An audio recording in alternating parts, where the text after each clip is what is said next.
Different things I suppose. You're never going to get exactly.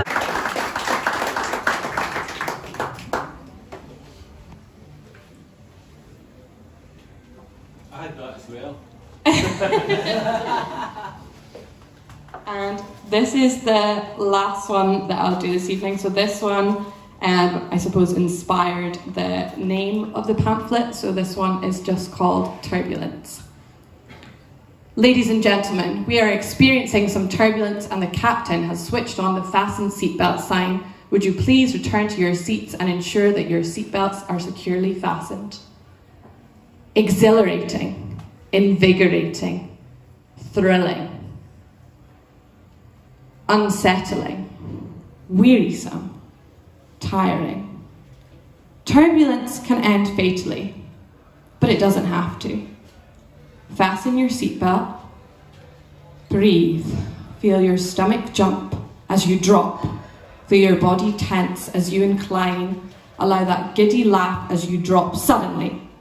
Give your hands time to recover as you return to smooth flying. Oh, sweet.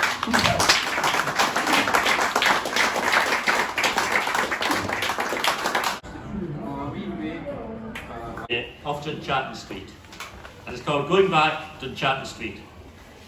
Feet fall and fall and fall and fall, never knowing trek and trawl of a grey, unspoken street.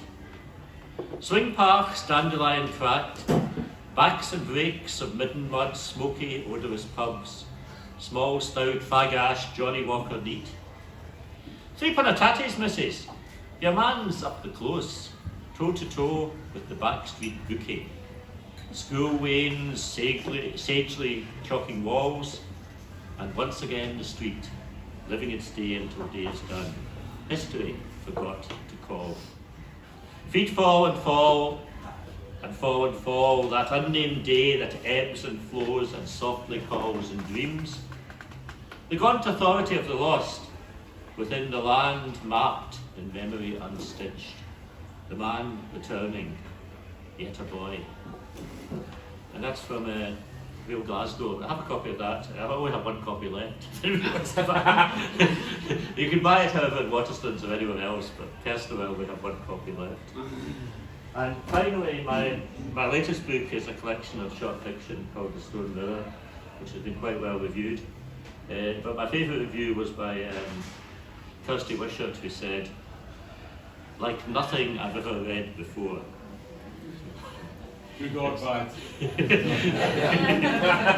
It's a collection of Gothic short stories, and I just want to read one very short story. It is very short. It's the last story in the book. It's called Story Cut Short. I will be brief. For some time I was employed in a medical capacity at the Sept prison. My role was to ascertain and testify to the death of those lost souls who encountered Madame la Guillotine. You may think that in view of the certain end, my presence was hardly necessary. But as you will see, the pathology of decapitation is more complex than generally imagined. At 5:30 a.m. on the 28th of June 1905, I was privileged to be able to conduct an unusual experiment on the murderer Longwy. With the agreement of the prisoner, I was allowed to address the capitus. Immediately after the blade had fallen, the eyelids and lips contracted for some 5 seconds. Then the face relaxed, leaving only the whites of the conjunctiva visible. Then there was no doubt the Fion's eyes fixed on mine. I called his name, Longwy. He blinked several times in response. This lasted for about 40 seconds, then gradually eased until he was motionless.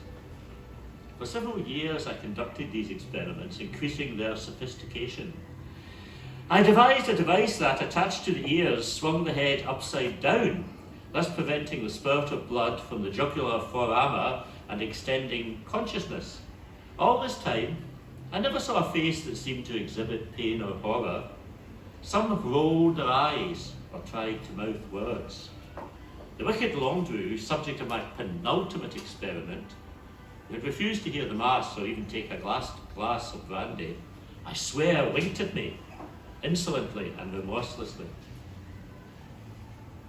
Now I was in the rapture of obsession. I began to think of the moments following decapitation as almost a joyous relief. An escape from corporal and visceral servitude. A moment unspoiled with consequences. A time for contemplation before meeting the one true maker.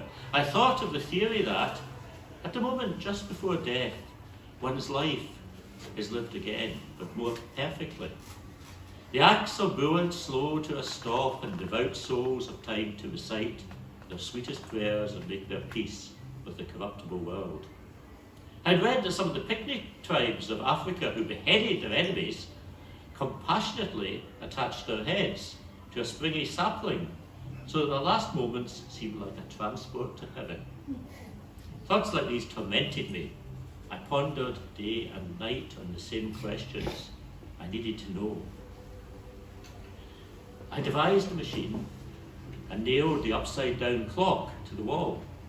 The trip was set so that when I released the blade, the stringed device would hold the head in the exact position.